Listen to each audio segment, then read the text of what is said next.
मित्रांनो, अनेकदा आपल्या आयुष्यात अशा काही अनपेक्षित घटना घडतात ज्या आपल्याला आतून पूर्णपणे हलवून सोडतात. आपण प्रचंड अस्वस्थ होतो, तणावाखाली जातो आणि कधी कधी तर इतके एकटे पडतो की समोरचा रस्ता दिसत नाही. पण एकाकीपणापेक्षाही भयानक गोष्ट म्हणजे जेव्हा काही लोक विनाकारण आपल्याला बदनाम करण्याचा प्रयत्न करतात. तुमची काहीही चूक नसते, तुम्ही कोणताही गुन्हा केलेला नसतो किंवा कोणतेही पाप तुमच्या हातून घडलेले नसते, तरी हे जग तुम्हाला गुन्हेगार ठरवू लागतं. ते लोक उगतपणे सांगत सुटतात की बघा, सगळ्यात मोठी चूक याचीच आहे. रात्रंदिवस ते तुमची निंदा करतात आणि तुमची प्रतिमा इतकी डागाळतात की तुम्ही हताश होऊन जाता. मित्रांनो, असं का होतं? तुमच्या सोबतही सध्या असंच काही घडतंय का? तुम्ही कोणतीही चूक न करताही तुम्हाला त्याचे परिणाम भोगावे लागत आहेत का? समोरच्या व्यक्तीला समजावण्याचा तुम्ही खूप प्रयत्न केला, पण ती व्यक्ती मात्र प्रत्येक ठिकाणी जाऊन तुमची बदनामीच करत चुकी आहे. हे लोक मुळात चुगलखोर आणि निंदक असतात. जर तुम्हाला अशा लोकांची ओळख पटवून द्यायची असेल, त्यांना योग्य धडा शिकवायचा असेल आणि त्यांना त्यांच्या चुकीचा पश्चाताप करून द्यायचा असेल, तर हा व्हिडिओ तुमच्यासाठी अत्यंत महत्त्वाचा आहे. मी मानवी स्वभावाचा सखोल अभ्यास करून काही ठोस मार्ग शोधले आहेत जे तुमच्या आयुष्यात 100% काम करतील. अशा गद्दार आणि नालायक लोकांना त्यांची खरी जागा कशी दाखवायची याचा सर्वात प्रभावी मार्ग आज मी तुम्हाला सांगणार आहे. त्यामुळे हा व्हिडिओ शेवटपर्यंत अत्यंत गांभीर्याने पहा. सर्वात पहिला आणि कळीचा मुद्दा म्हणजे जेव्हा लोक आपल्याला बदनाम करण्याचा किंवा उद्ध्वस्त करण्याचा प्रयत्न करतात, तेव्हा आपण नकळतपणे त्या गोष्टीचा स्वीकार करू लागतो. कदाचित तुम्हाला माझे हे म्हणणे लगेच पटणार नाही, पण नीट विचार करा. जेव्हा एखादी व्यक्ती आपल्यावर खोटा आरोप करते, तेव्हा आपण वारंवार त्या व्यक्ती समोर जाऊन गायावाया करतो किंवा स्पष्टीकरण देतो की मी हे केलेलं नाही, माझी काहीच चूक नाही. आपण सारखी आपली बाजू मांडत राहतो, पुरावे देतो की मी चोरी केलेली नाही. समजा एका उदाहरणासाठी आपण असे मानूया की तुमच्यावर कोणीतरी चोरीचा खोटा आरोप लावला आहे. आता तुम्ही ती चोरी केलेलीच नाही, तरीही जर तुम्ही त्या गोष्टीसाठी वारंवार स्पष्टीकरण देत असाल किंवा स्वतःला निर्दोष सिद्ध करण्यासाठी धडपडत असाल, तर याचा अर्थ तुम्ही मानसिक दृष्ट्या ती परिस्थिती स्वीकारली आहे. तुमची सगळ्यात मोठी चूक हीच आहे की तुम्ही त्या खोट्या आरोपाला महत्त्व देता. जेव्हा तुम्ही स्पष्टीकरण देता तेव्हा तुम्ही स्वतःला त्या गुन्हेगाराच्या पिंजऱ्यात उभे करता. मग साहजिकच आहे, तुम्हाला त्या मानसिक क्लेशाचा सामना करावा लागणार. तो गुन्हा तुम्ही केलाच नाही, त्याची शिक्षा तुम्ही का भोगत आहात? कारण तुम्ही ती गोष्ट मनावर घेतली आहे. जर तुम्ही वारंवार समोरच्याला सांगत असाल की मी असं केलेलं नाही, तर तुम्ही स्वतःची शक्ती वाया घालवत आहात. म्हणूनच मी सांगते, स्पष्टीकरण देणं आताच्या आता पूर्णपणे बंद करा. जर तुम्ही स्पष्टीकरण देत राहिलात तर परिस्थिती तुमच्या हाताबाहेर जाईल. तुम्ही स्वतःवरचा ताबा गमवाल आणि गोष्टी अधिकच बिघडत जातील. तुम्ही कितीही समजूतदार असला तरी अशा वेळी शब्दांनी काही साध्य होणार नाही. परिस्थिती अधिकच गढूळ होत जाईल. कशासाठी तुम्हाला या घालीत पडायचं आहे? हे सगळं थांबवा. स्पष्टीकरण देणं बंद करा. मग एखादं नातं टिको वा ना टिको, अशा नात्यांना उचलून बाहेर फेकून द्या. जे तुमच्या शब्दांवर विश्वास ठेवत नाहीत, जे तुम्हाला सतत गुन्हेगार ठरवतात, त्यांच्याशी कसले संबंध ठेवायचे? मला एक सांगा, ज्या पापाचे फळ तुम्हाला आज भोगावे लागते, जो गुन्हा तुमच्या हातून घडलेलाच नाही, त्याची शिक्षा तुम्हाला केवळ यामुळे मिळते कारण तुम्ही ती गोष्ट मनाला लावून घेतली आहे. तुमच्यावर आरोप करणारे हे लोक तुमचे खूप जवळचे असतात, ज्यांच्यावर तुम्ही जीवापाड विश्वास ठेवला होता, ज्यांच्यावर तुम्ही डोळे झाकून भरोसा ठेवला. तेच लोक तुम्हाला पापी किंवा गुन्हेगार समजत आहेत. हे किती कडू सत्य आहे ना, पण हे घडते कारण तुम्ही त्यांना ती संधी दिली आहे. सर्वात आधी त्या गोष्टीचा त्याग करा ज्या तुम्ही केवळ लोकांसाठी स्वीकारून बसला आहात. तिथून बाजूला व्हा.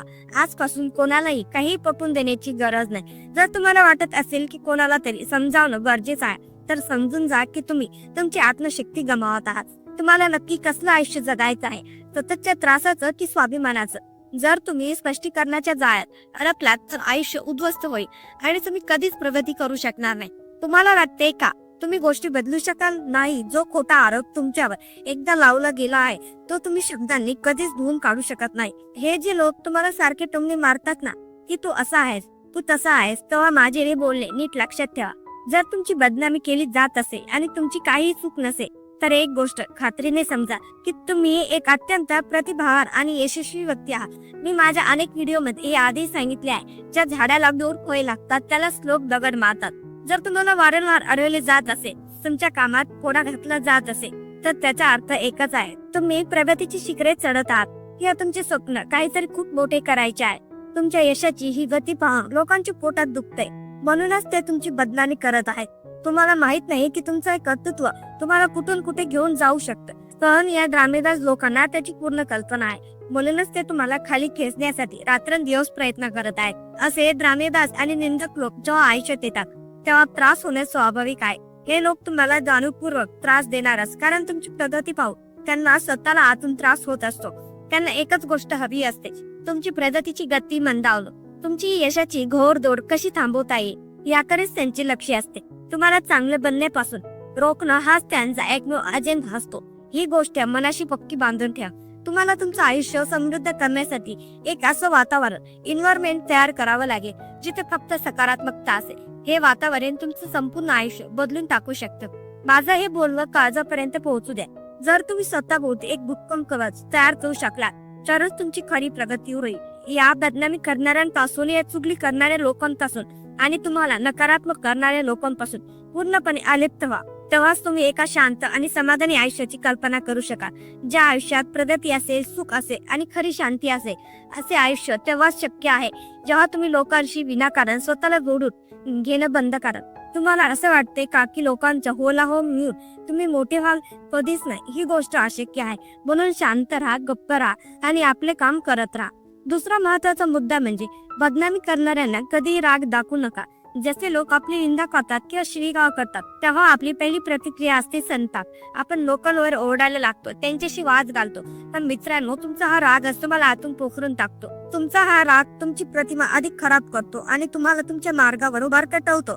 लोकांना नेमकी हीच संधी हवी असते. त्यांना माहित असतं की या माणसाला एकतर रागाने तोडायचं किंवा याला मोहात काढून संपवायचं. या जगात आजवर जेवढे काही चुकीचे निर्णय घेतले गेले आहेत ते तर एक अति संतापात घेतले गेले आहेत किंवा अति प्रेमापोटी. त्यामुळे समोरचा माणूस तुम्हाला जाणीवपूर्वक राग येईल असेच वागणार. पण तुम्ही मात्र शांत राहायचे आहे. आजपासून ठरवा की काहीही झाले तरी मी कोणावरही संतापणार नाही. मी मान्य करतो की हा काळ कठीण आहे, तुम्हाला वेदना होत आहे. पण लक्षात ठेवा, जेव्हा एखादी व्यक्ती मोठी होऊ पाहते तेव्हा जग तिला सुखात पाहू शकत नाही. ते तुम्हाला प्रलोभने दाखवतील, चुकीच्या कामात अडकवतील किंवा तुमचा पैसा कसा वाया जाईल हे पाहतील. पण जो श्रेष्ठ माणूस असतो तो अशा हिऱ्यासारखा शांत राहतो. यावर एक डोळे उघडणारे उदाहरण पहा. एका माणसाला कुठून तरी 2 हिरे मिळाले, पण त्याने स्वतःला त्याची काहीच पारख नव्हती. ज्याने त्याला ते हिरे दिले होते त्याने एक अट घातली होती. तो म्हणाला, बघ बाबा, जर तू या 2 हिऱ्यामधला खरा हिरा ओळखलास तर यातला एक हिरा तुझा होईल. जर तू ओळखण्यात चुकलास तर तुला या हिऱ्याची पूर्णपणे किंमत मोजावी लागेल.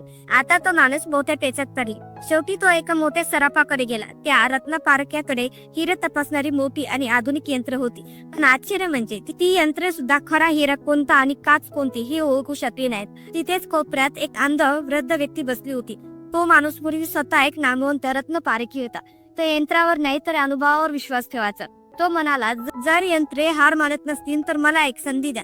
मी सांगतो यातला खरा हिरा कोणता आणि काच कोणती. सगळे तयार झाले. तो वृद्ध माणूस म्हणाला, त्यासाठी तुम्हाला माझ्यासोबत बाहेर भर उन्हात यावं लागेल. बाहेर आल्यावर त्याने ते दोन्ही हिरे आपल्या उघड्या हातावर घेतले आणि कडक उन्हामध्ये धरले. फक्त 10 मिनिटे शांतपणे वाट पाहिल्यानंतर त्याने एक हिरा बाजूला केला. समजतंय तुम्हाला पुढे काय झालं? त्या 2 दगडापैकी एक दगड प्रचंड तापला होता.